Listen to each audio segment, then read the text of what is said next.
Kadang ada premis yang banyak banget ya. Misalnya gue dapet soal, misalnya gini, gue gelisah soal pacaran.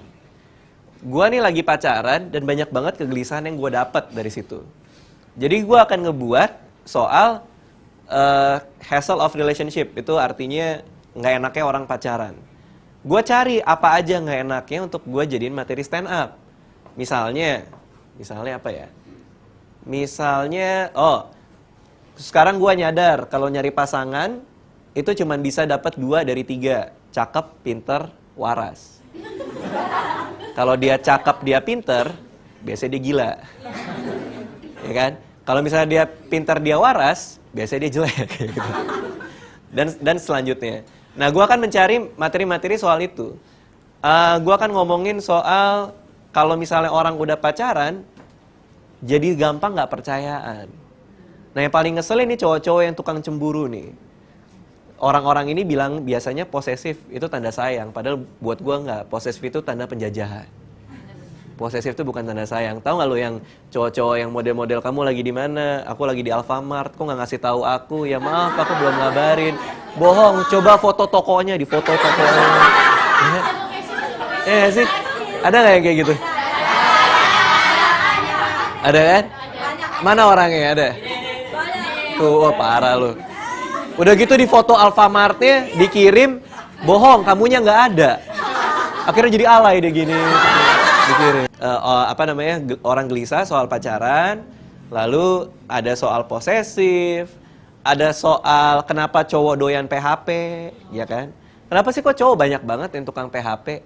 Yang kalau misalnya bilang, nah kebanyakan bukan cowok-cowok PHP, tapi cewek-ceweknya kegeeran. Ya? Cuman baru di line dikit aja gitu. Hai, dikasih stiker yang lucu-lucu gitu. Dia suka sama aku, dia bilang. Ada yang pernah gitu? Stiker line kan lucu-lucu tuh kan? Ada yang cium-cium gitu. Pas udah ngirim stiker dicium, dibalas stiker ditampol ya kan? Gitu ya. Di message, di line gitu. Jadi buat gue banyak banget orang yang akan ngebuat materi-materi ini jadi menarik gitu. Nah misalnya, kenapa sih cowok doyan PHP? Kenapa cewek itu berkuasa banget gitu? Banyak orang, cowok-cowok kalau udah pacaran tuh merasa dijajah sama cewek-ceweknya. Yang paling kentara tuh biasanya baju tuh. Kalau misalnya ngedate, pergi ya, itu bajunya harus samaan. Kamu pakai baju apa? Pakai baju hitam. Udah gitu, ya udah aku pakai baju hitam juga. Pergi keluar udah kayak ngelayat berdua ya kan? Nah, enak banget kan? Ya, tapi, nah makanya kita bedah lagi kenapa cewek itu berkuasa gitu. Misalnya kalau dalam materi stand up gue bedah lagi cewek itu berkuasa karena dari SMA persahabatan mereka juga udah birokratis, persahabatan mereka juga udah struktur kekuasaannya. Lo lihat ya kalau di SMA itu cewek-cewek itu biasanya ratunya jalan di depan, belakangnya babu-babu ngeliatin, nyilat-nyilatin rok ya kan kayak gitu-gitu. Banyak banget bahan-bahan materi stand up yang kita bisa dapat hanya dari satu hal yang gue gelisahkan, yaitu pacaran itu bikin gak enak. Cara milih yang pas juga, gimana cara milih orang yang pas, gimana cara kita bisa pacaran dengan baik dan lain-lain gitu. Contohnya deh, misalnya apa? Ada yang jomblo nggak di sini? Banyak. Misalnya kita coba bikin aja, kegelisahannya apa aja, kita urutin aja. Jomblo, kegelisahannya apa? Malam minggu nggak enak, ya kan? Kemana-mana sendiri,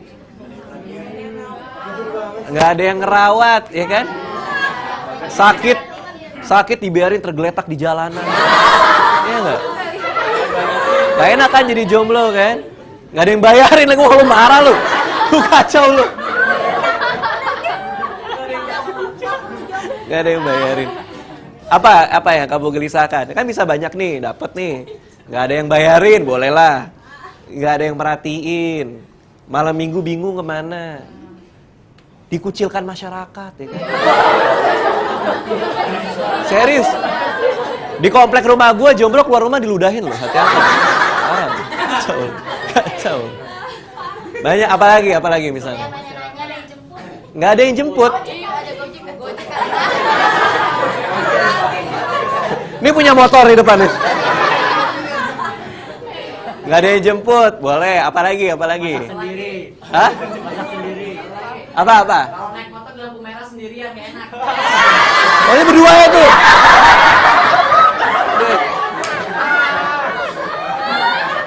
Bawa brownie.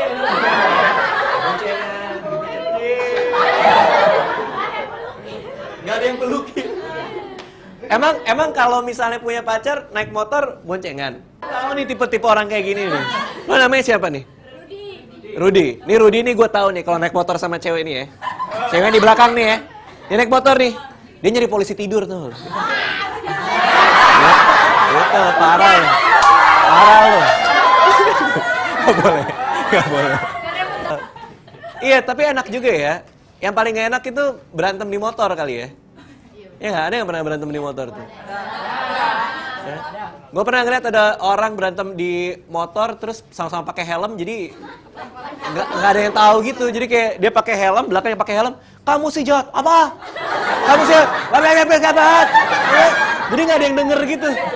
Itu bodohnya ampun-ampunan deh. Tapi menarik, kalau cowok nggak ada yang diboncengin. Ya itu bisa. Jadi kita ada satu lagi nih buat materi stand up-nya juga. Apa lagi? Nggak enaknya jomblo. Nggak dibawain makanan. Nggak diucapin good night. Oh. Ini tipe-tipe yang buka line tiap malam gitu. Siapa ya yang ngucapin good night? Pas masuk promo stiker. Ya.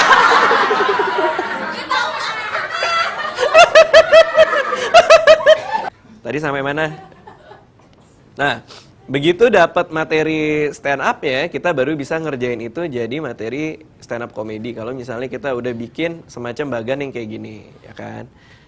Nah, begitu kita bisa dapat, baru kita praktekin menjadi materi stand up. Makanya kalau menurut gua, langkah pertama untuk jadi stand up comedian kalau nanti kalian mau coba adalah dengan gelisah dulu aja gitu. Kayak tadi udah banyak yang lucu tuh, nggak ada yang bilang good night. Ya kan, lo bisa berdiri, megang mikrofon gitu. Halo, selamat malam. Terus penonton bilang, selamat malam. Makasih, aku jarang diucapin. Udah kan, bisa dapat materi. Baru ngomong, aku tuh jomblo, aku tuh sedih banget, gak pernah diucapin good night gitu. Dan macam-macam ya, bisa kayak gitu. Padahal tiap hari kerjaanku cuman bukain line untuk nungguin orang ngucapin. Kenapa aku pakai line? Karena itu adalah aplikasi yang paling keren, paling canggih di seluruh dunia. Rasanya ngejilat itu enak banget ya. Oke. Ayo ya lanjut ya. Hassle of relationship. Nah, kalau gue ngebuat itu jadi materi stand up comedy yang banyak banget. Sebuah set stand up comedy yang ngebahas tentang berapa merepotnya pacaran dan orang-orang yang pacaran sebenarnya tidak lebih bahagia dibandingkan mereka yang jomblo. Set stand up comedy gue itu sepanjang 10 menit. Gitu kira-kira ya. Jadi berkarya bukan masalah gimana cara bikinnya, tapi lo mau cerita apa yang lo bikin. Catatan penting soal kreativitas, yang penting kita punya wawasan. Jadi semakin banyak wawasan kita, maka akan semakin banyak bahan yang kita ambil. Jadi kalau kalian mau bikin materi soal jomblo, maka lama-lamalah jomblo. Supaya kalian ngerti caranya jadi jomblo. Gitu ya. Kalau bisa sampai mati aja udah. Punya bahan, dan akhirnya bisa membuat karya yang beragam. Semakin berwawasan dirimu, maka akan semakin unik apa yang akan kamu hasilkan. Nah itu kalau presentasi dari gue hari ini. Tepuk tangan dong buat.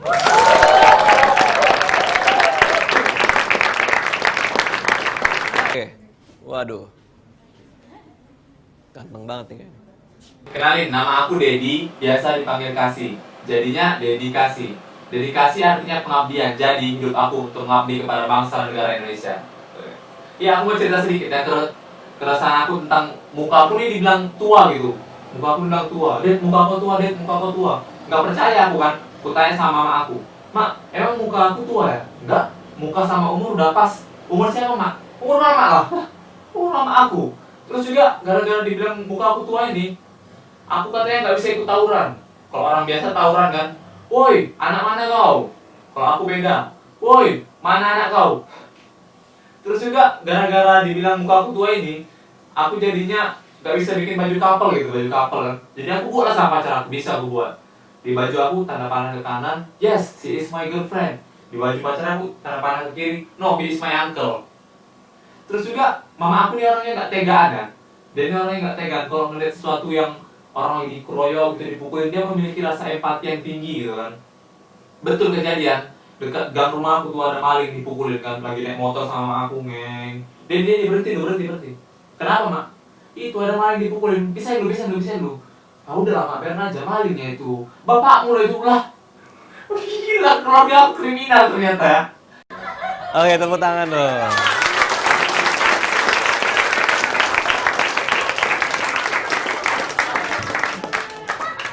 Buat Dedi yang mungkin nonton di rumah ya, kita tepuk tangan sekali lagi buat Dedi. Ya. Karena kita tahu perjuangan dia waktu zaman penjajahan Jepang dulu ya, kan mukanya tua banget kayak dia hidup di zaman itu ya. Nah ini, kalau kita nyari materi stand up, kita harus berangkat dari kegelisahan ya kan. Kayak gue bilang tadi kegelisahan dia apa? Mukanya tua. Itu hal yang mengganggu dia. Jadi kita harus peka sama itu. Kita harus peka mencari apa yang kita gelisahkan.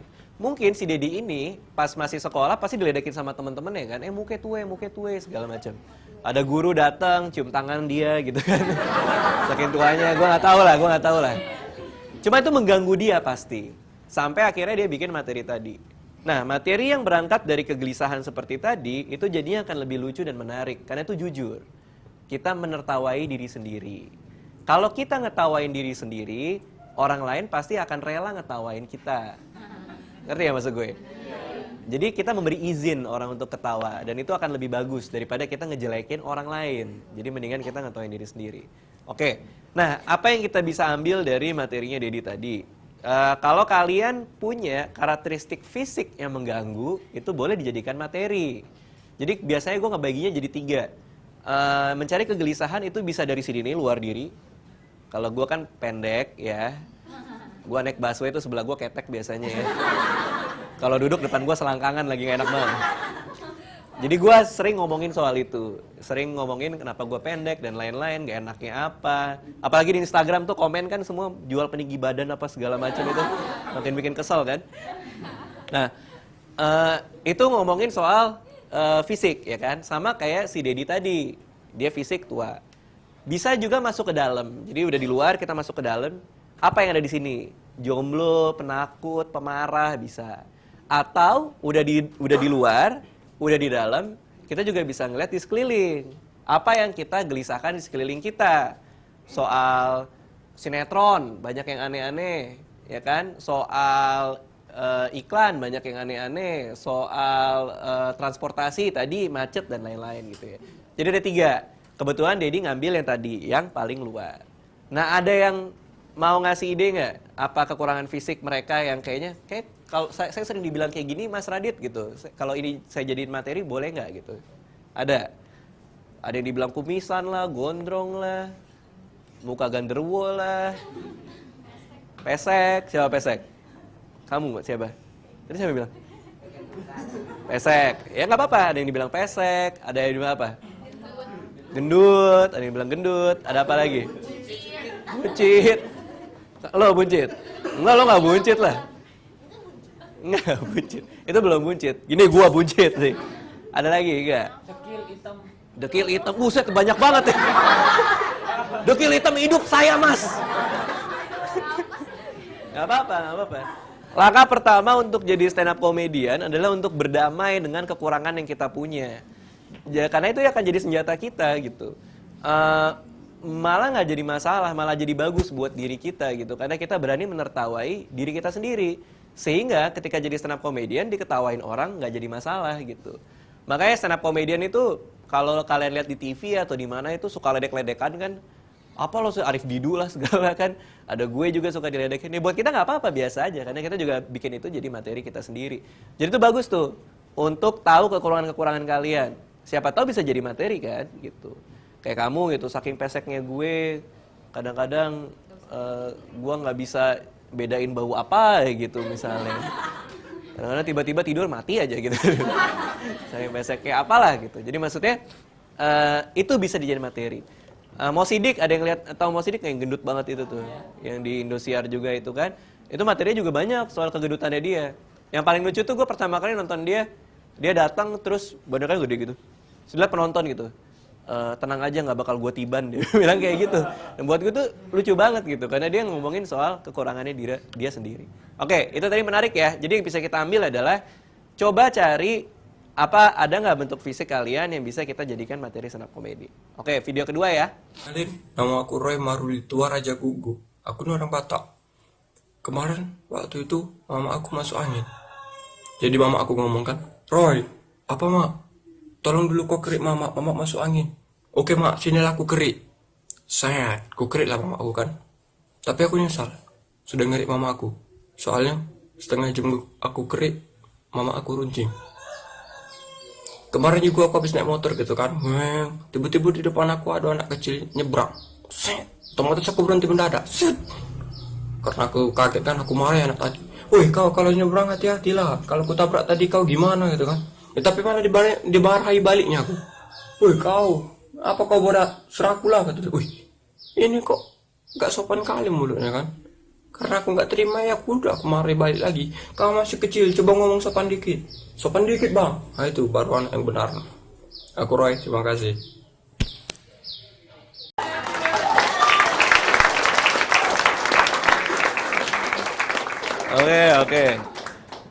Oke. Apa kegelisahannya? Apa? Soal apa? Soal ibunya. Terus soal masuk angin. Ya, itu bisa tuh. Dia lagi masuk angin, bukannya dibantuin malah kesel kan. Terus yang kedua soal apa? Soal transportasi, anak kecil di jalan ngeselin buat dia. Itu ada dua kegelisahan yang kita tangkap ya. Nah, ini untuk Maruli ya tadi namanya ya? Maruli kan? Roy Maruli. Ini saran buat gue ya. Lain kali kalau misalnya lu ngerekam, tolong bibirnya jauh dari kamera. Ya. Ini gue di sini kayak mau cipokan. Woi gitu enggak. Kasihan nih banyak yang jomblo nih. Gue ngeliat ada 1-2 cewek yang gitu tadi ya. Lain kali tolong jauh-jauh dari kamera.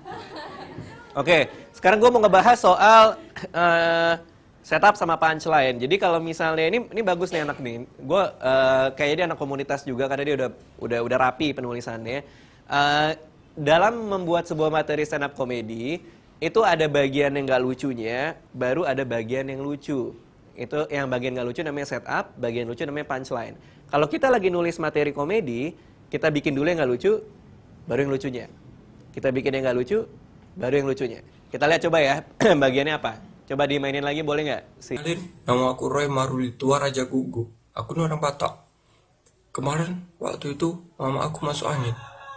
Jadi mama aku ngomong kan, Roy, apa mak? Tolong dulu kau kerik mama masuk angin. Oke mak, sinilah aku kerik. Ku kerik lah mama aku kan. Tapi aku nyesal, sudah ngerik mama aku. Soalnya setengah jam aku kerik, mama aku runcing. Nah tadi lihat gak, dia yang bagian lucunya adalah setelah setengah jam aku kerik, mamaku runcing. Nah dia ngemisah itu tuh. Aku kesel banget sama mama aku, bla bla bla segala macam. Tapi aku nyesel, didiemin dulu sama dia. Setengah jam aku kerik, mamaku runcing. Nah bagian yang gak lucu namanya setup, bagian lucu namanya punchline. Rapih tuh. Gitu ya. Coba yang kedua juga mainnya gitu dia tuh. Kemarin juga aku habis naik motor gitu kan. Tiba-tiba di depan aku ada anak kecil nyebrang. Otomatis aku berhenti mendadak. Karena aku kaget kan, aku marah anak tadi. Woi kau kalau nyebrang hati-hatilah. Kalau ku tabrak tadi kau gimana gitu kan. Tapi mana dimarahi baliknya aku. Woi kau, apa kau bodoh serakulah kata. Wih, ini kok gak sopan kali mulutnya kan. Karena aku gak terima ya aku marahi balik lagi. Kau masih kecil, coba ngomong sopan dikit. Sopan dikit bang. Nah itu baru anak yang benar. Aku Roy, terima kasih. Kayak gitu ya. Bla bla bla bla bla bla, coba ngomong sopan dikit. Sopan dikit bang, ya kan? Setup sama punchline. Nah yang tadi itu kalian juga bisa bikin kayak gitu. Udah dapat kegelisahannya apa? Soal tadi pesek, soal tadi jomblo, nggak bisa dipeluk, nggak pernah diucapin good night. Coba ditulis dengan cara kayak tadi. Saya nggak pernah diucapin good night. Lalu belakangnya apa? Gitu ya. Kita cek yang ketiga nih. Nur Fadri. Kayak di WC deh nih orang. Assalamualaikum warahmatullahi wabarakatuh. Kenalkan, nama gue Nur Fadri, gue ini orang Padang. Nggak enaknya jadi orang Padang itu suka dikata-katain ya kalau lagi jalan gitu. Kayak waktu pas gue masih kecil, gue dikata-katain.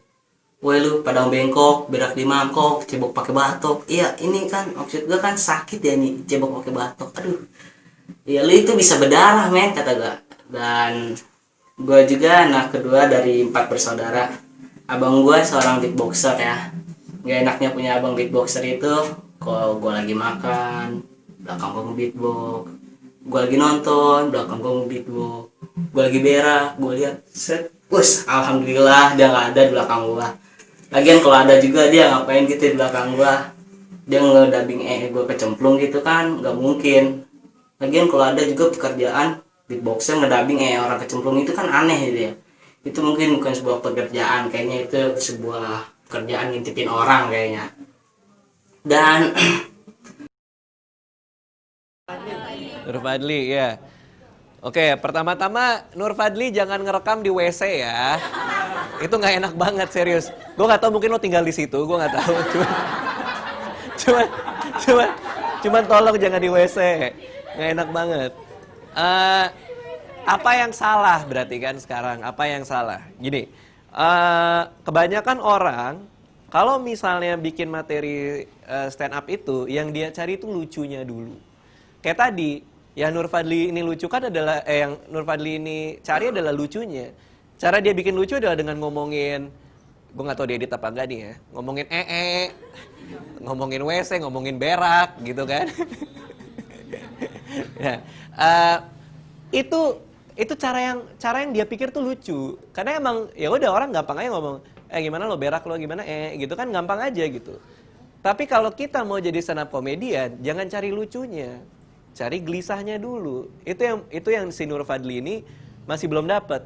Dia tuh cuma nyari, wah beatboxer apa? Ya kan cebok pakai. Nah, itu terlalu pengen ngelawak gitu ya. Dia pengen bikin sebuah lelucon.